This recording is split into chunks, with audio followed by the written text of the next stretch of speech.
Etabu, Assalamu alaikum, Namaste, Haru Nefer. This is Qesankh Maat with another exciting video for you. In this video, we're going to get into how Maat, the goddess Maat, can bring you wealth. But before I touch that subject matter, I'd like you to hit the like button on this video.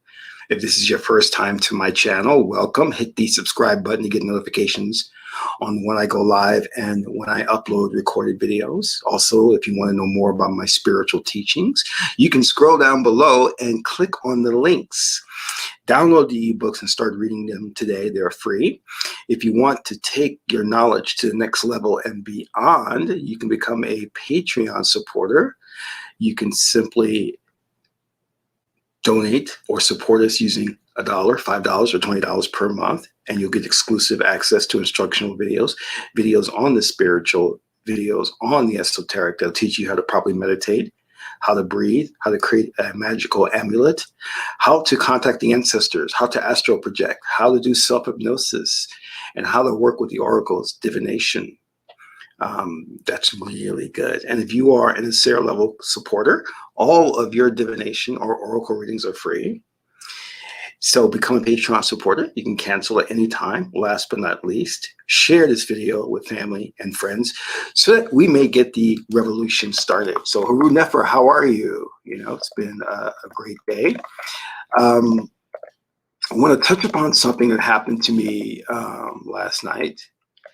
I had some friends come in from Dallas. They're from Austin. They're football players, go to the university there, and very big guys, very shy guys. And they wanted to go to a social event, meet some women, things of that nature. So I took them to a social area here, and I'm wandering around being a social butterfly.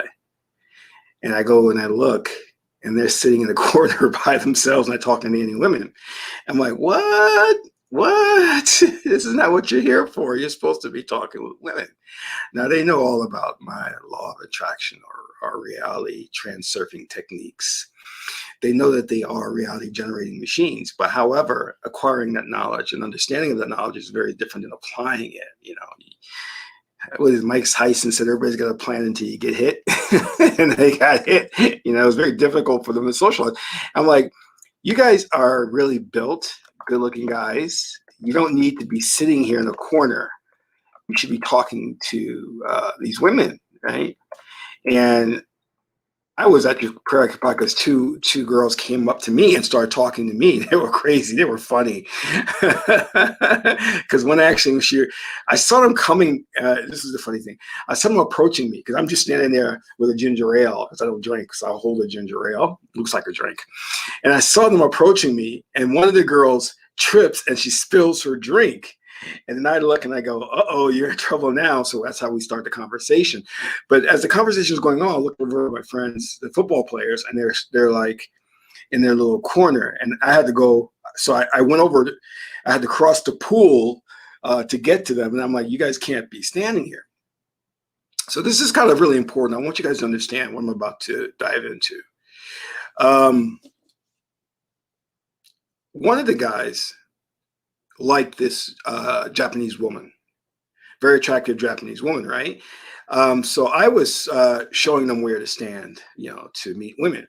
So they were standing by the bathrooms. So the Japanese woman passes the guy who was attracted to her. She goes walking toward the woman's bathroom, and I looked at my friend. I go, "What are you doing? Why didn't you say hi? Why did you let her pass you and not say hi?" So I grabbed him, I manhandled him, pulled him, and we went into the lobby where the bathroom's connected. So she went into the woman's bathroom. So I ran in, and I grabbed her hand, and she turned and looked at me and smiled. And my friend's thinking, "Hey, you can't do that. It's breaking the rules. You can't do that." So I pulled her out of the woman's bathroom, and I took her hand and I put her hand on his hand, and I introduced him, and then they had a nice conversation.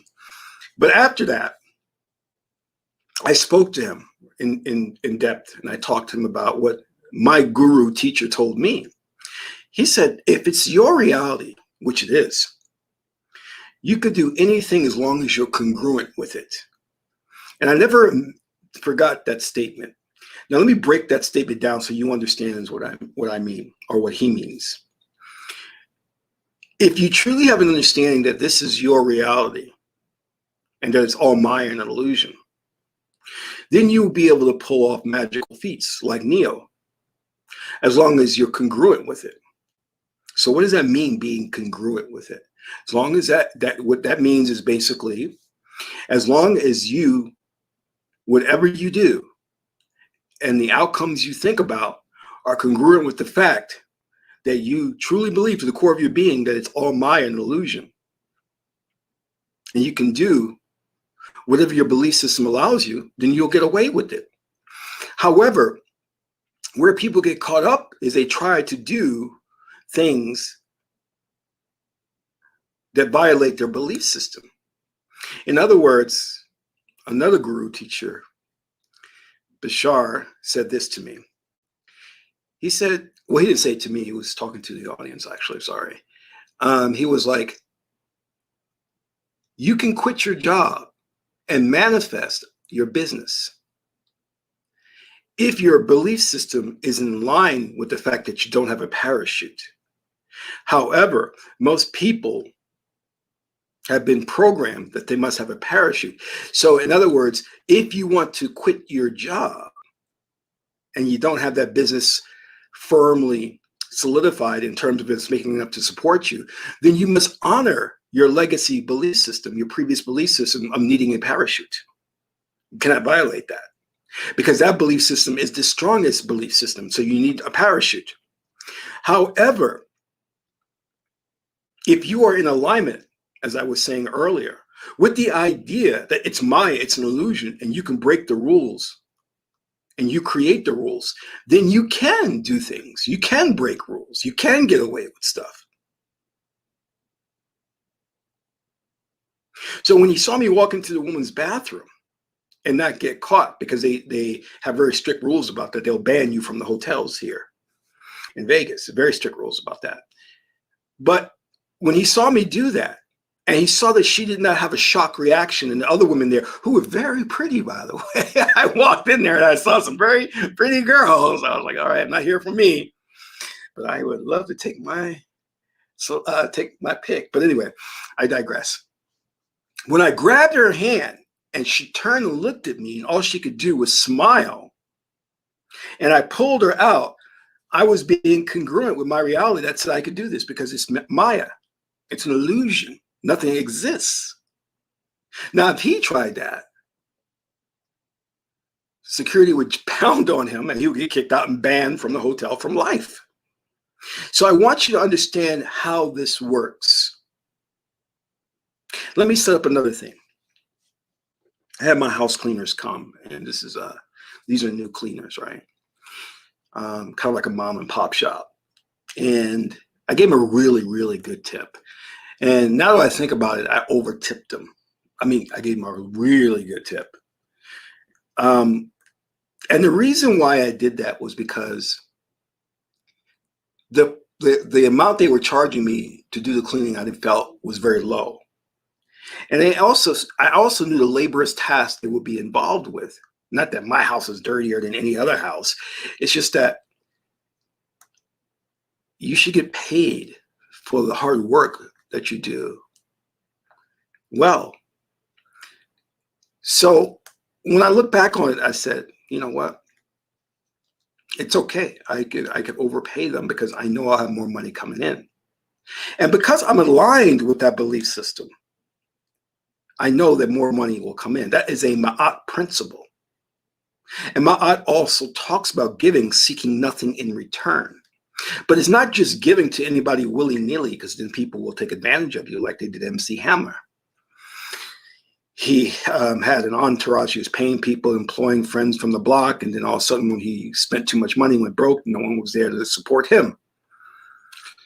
So what Maat tells us this is that you give to individuals who have a genuine need, not just to be given to individuals who just ask for money. They have to have a genuine need. So I want to teach you a technique that will help you to manifest wealth. It's a Maat technique. All right. And this is going to help you immensely if you do it correctly. But you have to do it correctly. And that's the problem. Many people don't understand this. When I was starting out as a job recruiter, I knew that it didn't pay enough. And I knew I wanted a better quality of life. I didn't know what field to go into. This is when I started working with the Maat mantra, started chanting it, and lo and behold, an avenue or a door opened for me in IT. And then I began to make money. Now, at first I was making $100K a year. And then they asked me, do you want to do more projects, work more hours? And I loved what I was doing. So there was never any problem for me. I was like, I love this. This is great. Sure. And at one point I ended up making about $200,000 a year. And that's when I kind of got myself into troubles because I never had made that much money before. So I started spending on stupid stuff, just spending on dumb stuff. But I learned a lesson. But the thing about that was I always kept that Maat mindset that I'm not going to worry about it because I know it's going to come back to me. So one of the things I want you to understand about Maat is consistency. Maat is always having the ability to do what you need to do when you need to do it. That is the definition of abundance. Not hoarding wealth as we see in like Elon Musk and all these Jeff Bezos, these capitalists. You see Jeff Bezos, Bill Gates, Elon Musk, these guys are collecting as much wealth as possible for doomsday. They know what's coming up. See, the ultra wealthy, they have their bunkers, they have their large submarine ships, and they accumulate this money to build these things out of the media's eye. This is why they're going for more. As Gordon Gekko said, greed is good. How much is enough? More, more, more. Because they are financing Black Ops projects because they know that the ruling elite is planning something and they want to be prepared for it by accumulating wealth so that they can purchase or build rocket ships to go to Mars so they can be secure. Bunkers that are lavish, have movie theaters in them and everything, with 20-year supply of food. They know they're not just accumulating wealth just to say, I am rich. There's a purpose behind it. Because it would make no sense just to keep accumulating money, more money you could spend in a lifetime, more money than your son and his sons could spend. Do you understand what I mean? That makes no sense.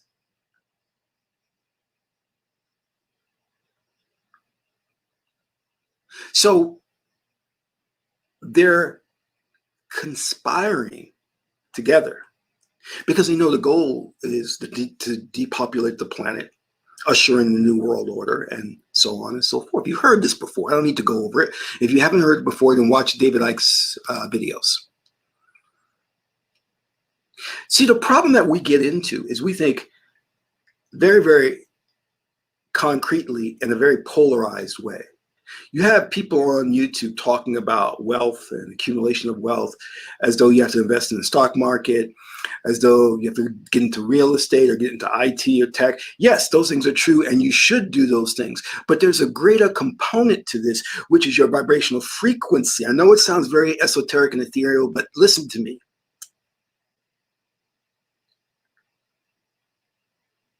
You will attract opportunities and circumstances through your own magic, rather than going through the laborious task of trying to study a field and do this and do that. When you combine that application of getting into a particular field for the advancement of your career with the esoteric science, you will take off. You will take off. When I got into priesthood, immediately when I got into priesthood, first job, 100K. Year later, 200K. Not even trying. And it came so quick, I just started spending money on things I didn't need. I started setting up a tech company and paying people a lot of money. And some people took advantage of that fact that I was paying them all this money.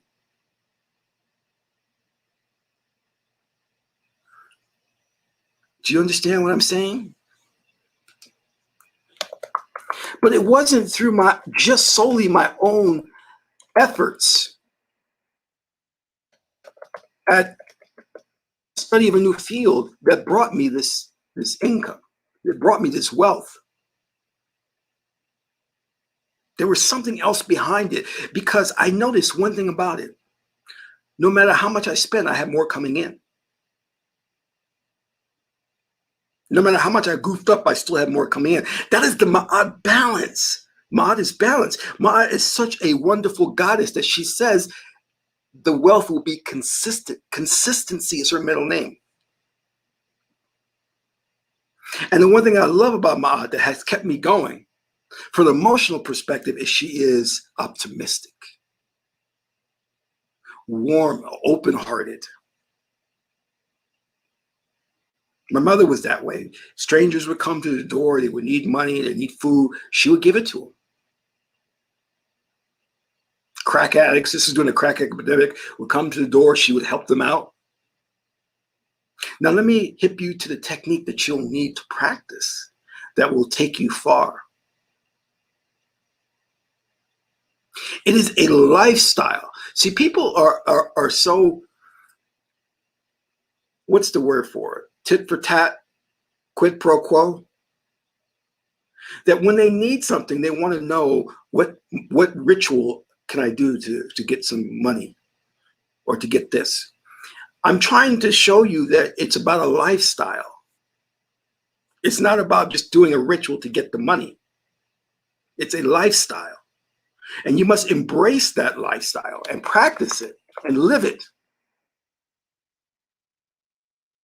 If I could afford it, I would erect a large, giant statue of the goddess Ma'at and have that to be a temple here. But that would be millions of dollars. But I would love to do something like that.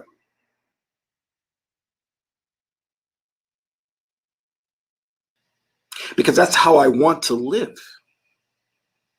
That's not a choice for me. That's my destiny reading Ma'at Tep. Yours may be Hurukuhuti, or Sekert, or Aset, Isis. If you're lucky, you'll have Hedaru. She's good fortune. Whereas Hedaru is minor wealth, Ma'at is major wealth, governed by the planet Jupiter. Expansive energy. You see, there's a science to this that the secret didn't get onto, because the secret was all about greed. It was myopic in its focus. Very limited.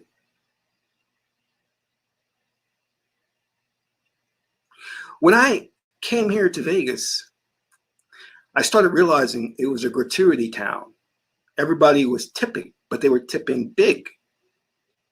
And I had to learn to get into that groove, not to tip big because I wasn't going to do that, but to tip. You know, I was never used to that. Never used to that. I didn't know how to tip the valet, you know.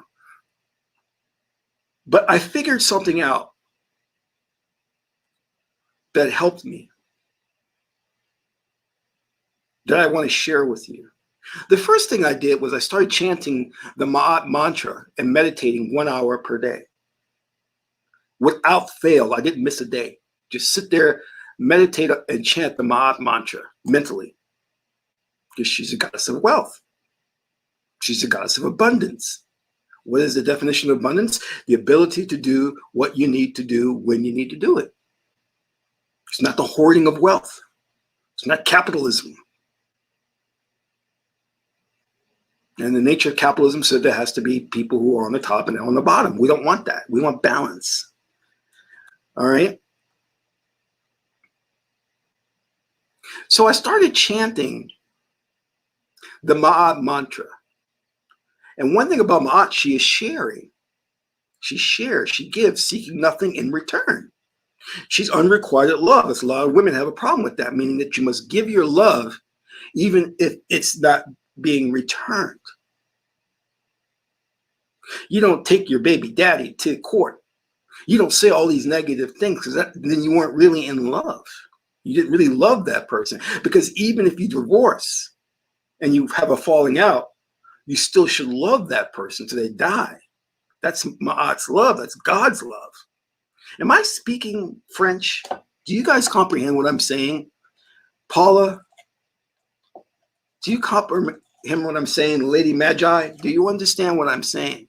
Because I'm talking about a very advanced form of love. We'll cover that in the future video. But what I really want to get into is the idea of accumulating wealth here. So what I learned was I started chanting the Ma'at mantra, and a strange thing started happening to me. A very strange thing. I started seeing people in a very, very different way. For one thing, I started to empathize with people who are addicted to drugs. And my brother was one.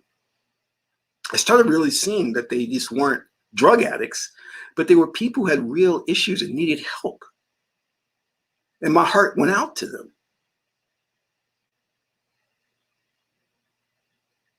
Whereas people in the hospitals and doctors just look at them as drug addicts. They don't look at them as human beings who got caught up into something, because we know that the CIA infiltrated the minority communities with crack.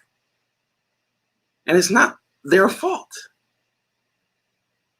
But I digress.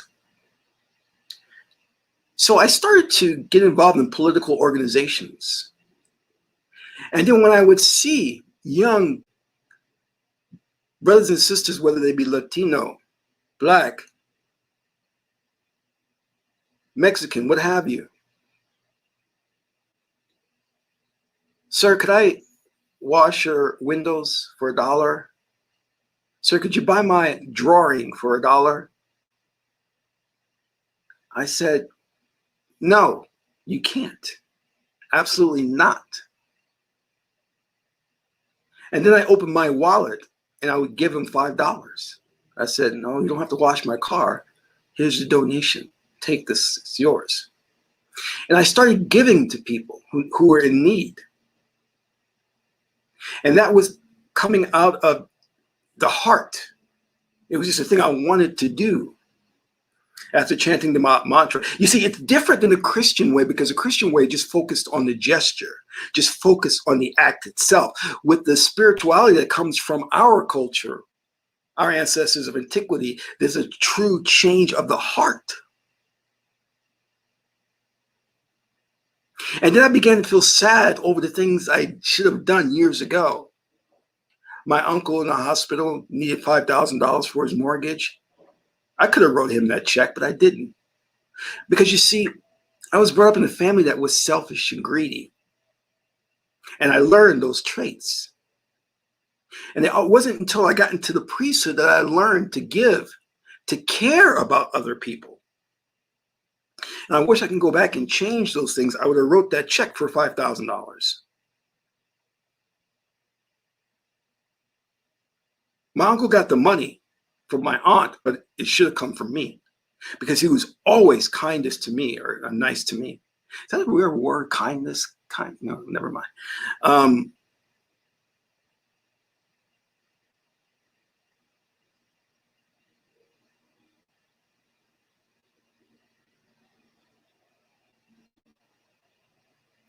So I learned the technique of magic and manifesting wealth by not doing what the people traditionally say to do: create the vision board, maybe go to the department store and look at Rolex watches. No, I didn't do that. You see,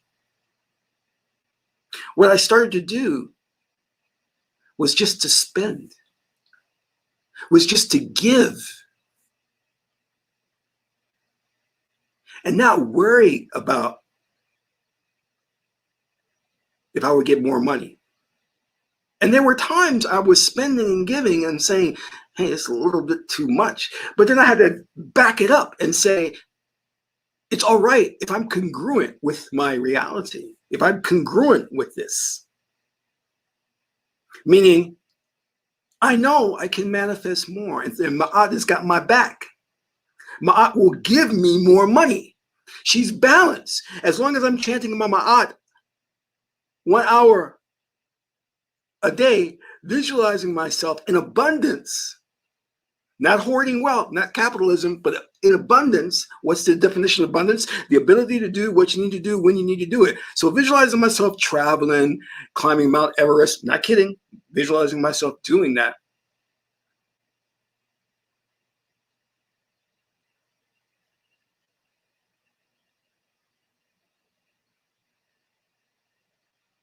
Young woman gets lost. I stop her and I talk to her. I call her Uber for her. I pull out $10. I give the Uber driver $10. I say, you make sure she gets to her hotel room. She's lost, but you make sure she gets there. And I'm going to call Uber and check and make sure you got her there. I don't know that woman.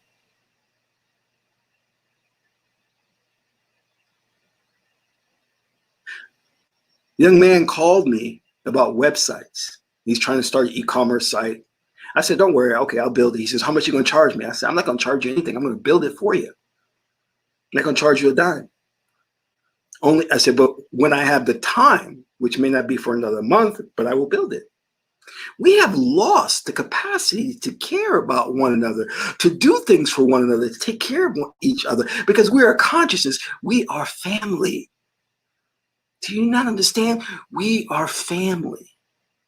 We should be treating each other like family. And when you do that, Maat will make sure you always have what you need. Maat will bless you and present opportunities and circumstances to you to help you get to the next level.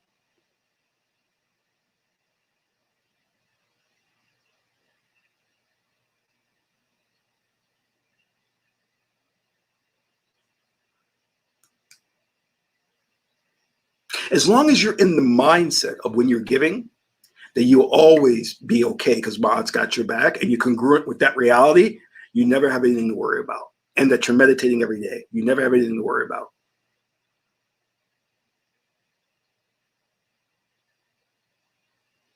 But that's easier said than done. Because there is a difference between the idea and having it be a core belief. See, a core belief takes time to cement, to crystallize, to calcify. It is not easy.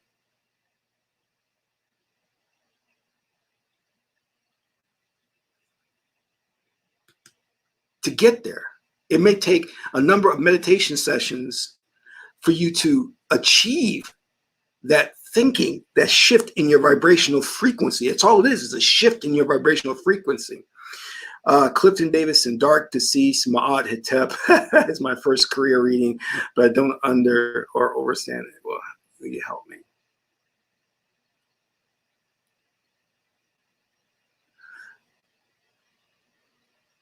Well, you have to look at what career functions Ma'at governs. She governs the law. You understand? So judges. So I want you to go back and look at the career function she governs. All right. And ask yourself this. What is the opposite of a dark deceased? The opposite of a dark deceased is a shepsu, an honored ancestors. Is what you're doing in that career field honoring your ancestors?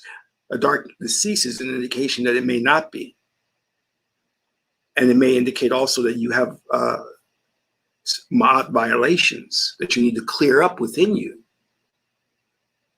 Because you have dark deceased that are whispering in your ear and giving you the wrong ideas. A wrong idea of Ma'at, for example, this is just an example, is Ma'at is Elon Musk, Jeff Bezos. That's not Ma'at. That's the hoarding of wealth. Ma'at is giving, sharing. That's love.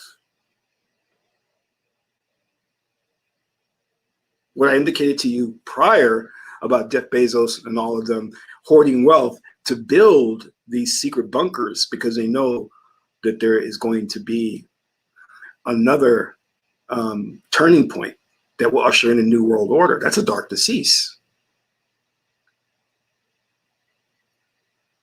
Maat is also bankers. So keep that in mind. All right. Now let's move on. Let's move on.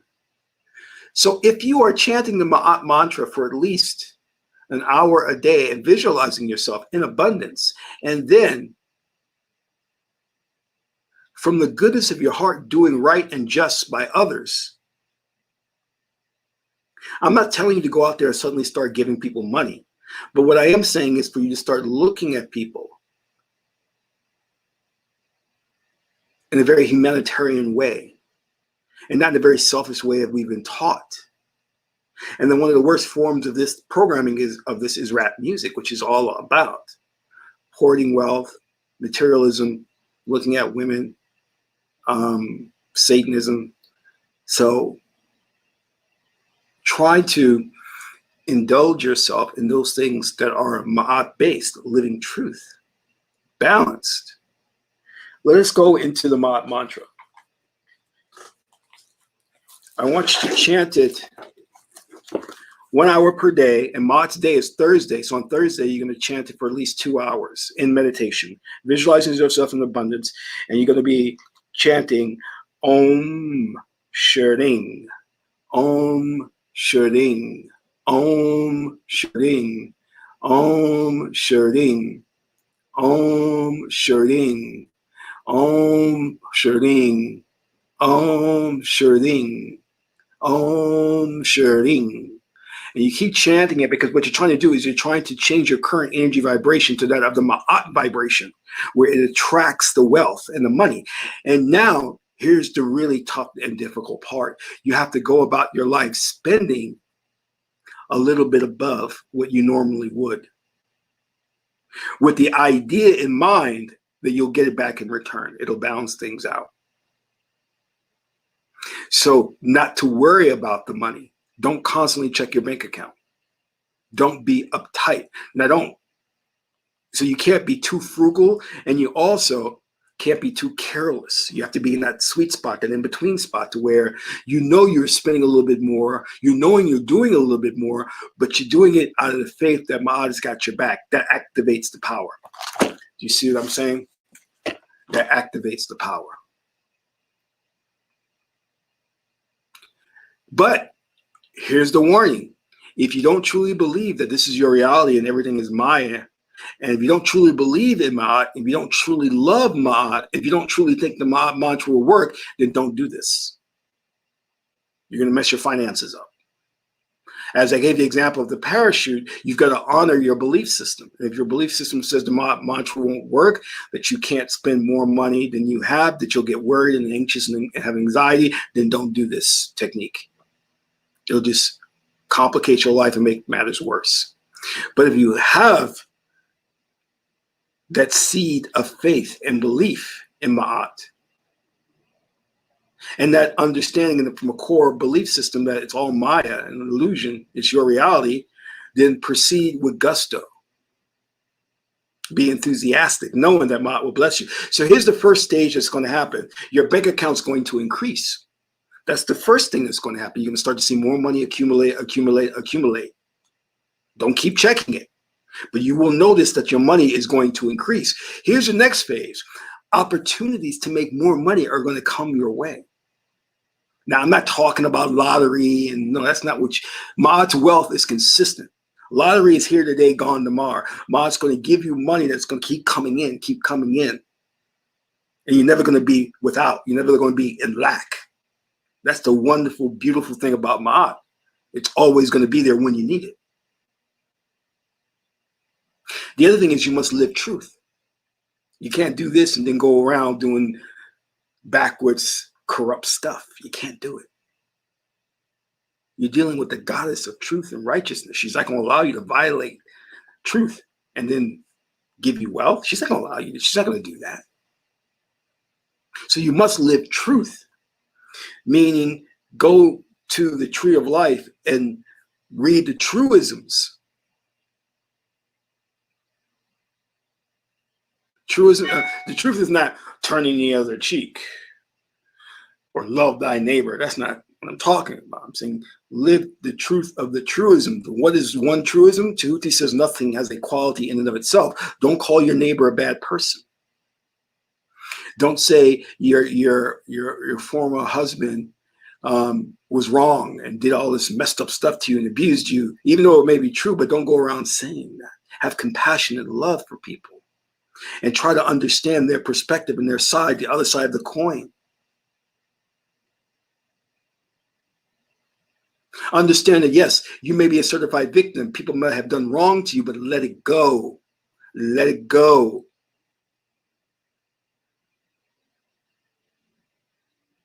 So to my mother had did some really bad things to me when I was a child. But I love her to death and I miss her terribly.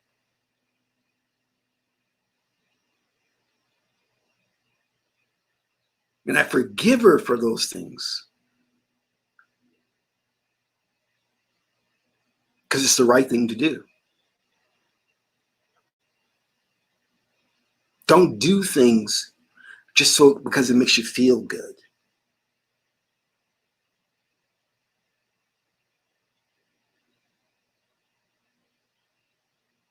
You know? Do things because someone has a genuine need.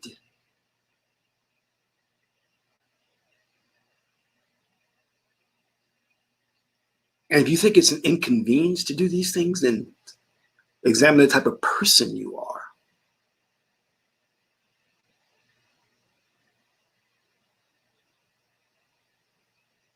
And if you do this just to get money, examine the type of person. See, Maat knows what's in your heart. God knows what's in your heart. Don't do this just to get money. Do this because you want to be a better spiritual person and then allow the wealth to flow. It will come of its own accord. Don't do this as a scheme to get something out of it.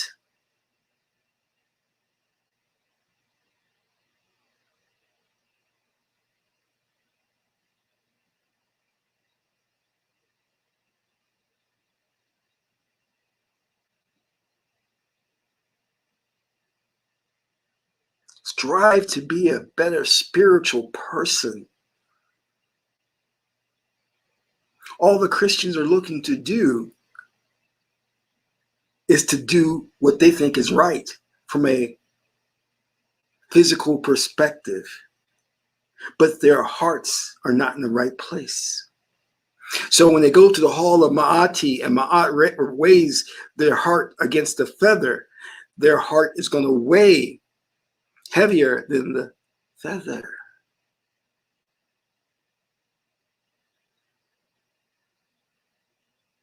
You see, the idea of being lighthearted means that you're optimistic, you're joyful, you're loving, you're caring, you don't take anything to heart.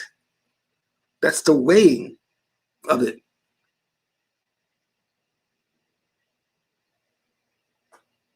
The great I-ching oracle says, take neither gain nor loss to heart.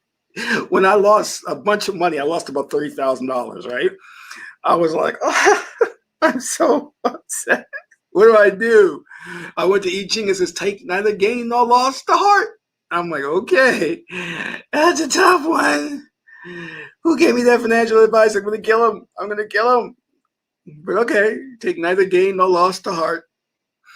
But if I internalize that, my heart becomes bitter and angry. And then when I pass on and go to the hall of Ma'ati and that weighing of the hearts, and Sebek is going to inspect the scales and Osir is going to be there to judge, and then Tahuti's going to say, Qesankh, you know that time you lost $30,000? You were very bitter about that. You carried that over into even now. Did you let that go? And I have to say, no, I did not let that go. He said, oh, you're in trouble. So let it go. Be joyful. Yes, people are going to exploit you. Just because you're doing this doesn't mean that people are not going to come around and try to con you, try to exploit you. No, they're still going to do it, but let it go. At some point in time, we all fall victim to your snake oil salesman, your con jobs. We purchase something that was false advertising. All these things happen. Just let it go. I mean, you seek justice, of course, but seeking justice and still harboring bitter sentiments about it is two different things.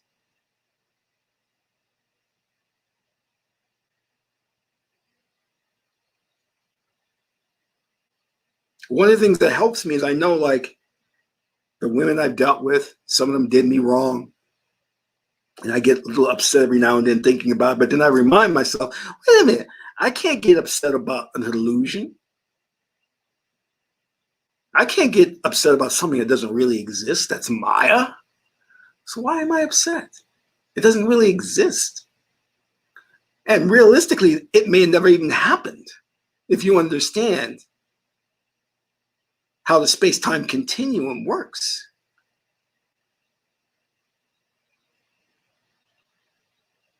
You understand what I'm saying?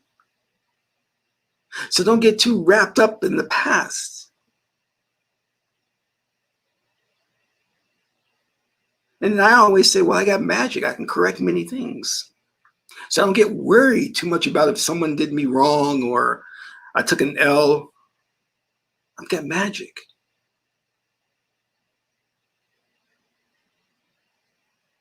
Always work to strive to be the best version of yourself.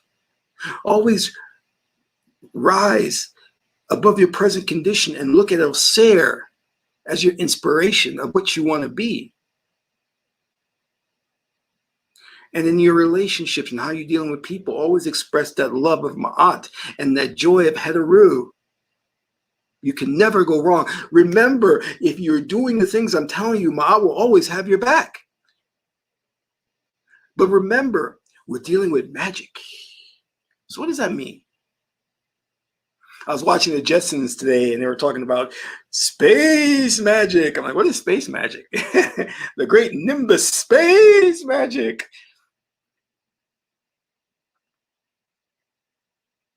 Now you see, I lost my train of thought. Darn, I lost my train of thought.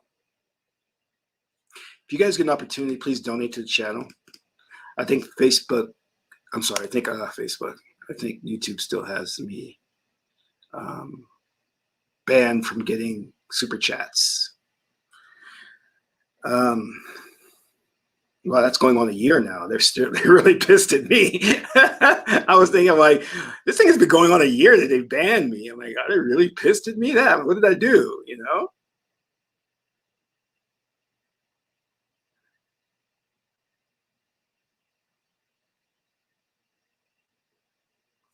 It's a good question, Clifton. That's a really good question. I can't really go into the answer, but anything that takes you into a deeper state of trance means that you can connect with the template reality, means you're more able to manipulate reality. All right. So, and also meet interdimensional beings and have conversations and communicate with them and get counseling. So that's the short answer, you know. Now, I lost my train of thought, so I'll have to cover it in my next video of where I was going with all of this. But my point being is that Christians do things from a very, very physical means, but there's no sincerity in their heart. So sincerity is at the key of this technique, that you have to be sincere in what you were doing.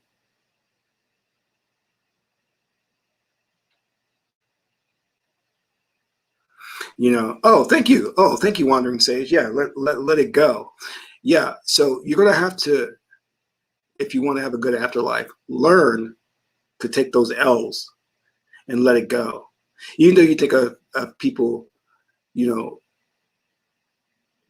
maybe laughing because they got over on you, remember, it may have not actually happened, because if you understand the space-time continuum, you understand that your history that you believe is your history may have not really transpired. It's all an illusion. So don't get caught up too much in it. You know what I mean? Let it go. You know, learn from the past. Learn. That's what it's there for, to teach you to learn. But the process of learning, we really don't have a grasp of it in Western society, because learning is supposed to be, oh, I've learned from the past, so let me meditate upon that to program myself not to repeat that behavior, because behavior is an automatic response. It's not something you consciously will. So the way you're going to learn and not repeat the mistakes of the past is to program yourself through meditation, trance induction. That's how you're supposed to do it. It's meaningless just to reflect on the past and say, oh yeah, I'm not going to do that again, because you will do it again. You have no control. Your behavior is dictated by the right hemisphere of the brain. And when that trigger mechanism comes along, you're going to default to the old programming, unless you change yourself by doing the deep hypnosis, hypnotherapy, or trance meditation. That's the purpose of it. And mainstream society doesn't want to tell you that, because they don't want a society that is healthy, well-balanced, and fit. They want us all messed up mentally. So they're not going to tell you that the way you correct your behavior is through trance or meditation. They're not going to tell you that. That way, because if they do, they can't control you. They can't get you to be a consumer. They can't keep you buying things you don't need. So work on this technique. And if you ask me, well, how long should I do this technique? I'm going to say for life. It's a way of life. You understand. This is not something that you're going to do just to get something in return. That's selfish. That's manipulative. All right. Now, if you're looking to take your income and everything to the next level, please check out my 6-figure PM program, where you learn to be a digital project manager and make 6 figures. And it's a very, very awesome career. You'll love doing it. We had classes already start, but you can still get in on it. And I guarantee you, your life will change. This is Qesankh Maat Keperu, son of Maat and Tahuti. Maat is the beautiful goddess Haru, goddess of good fortune. Until the next video.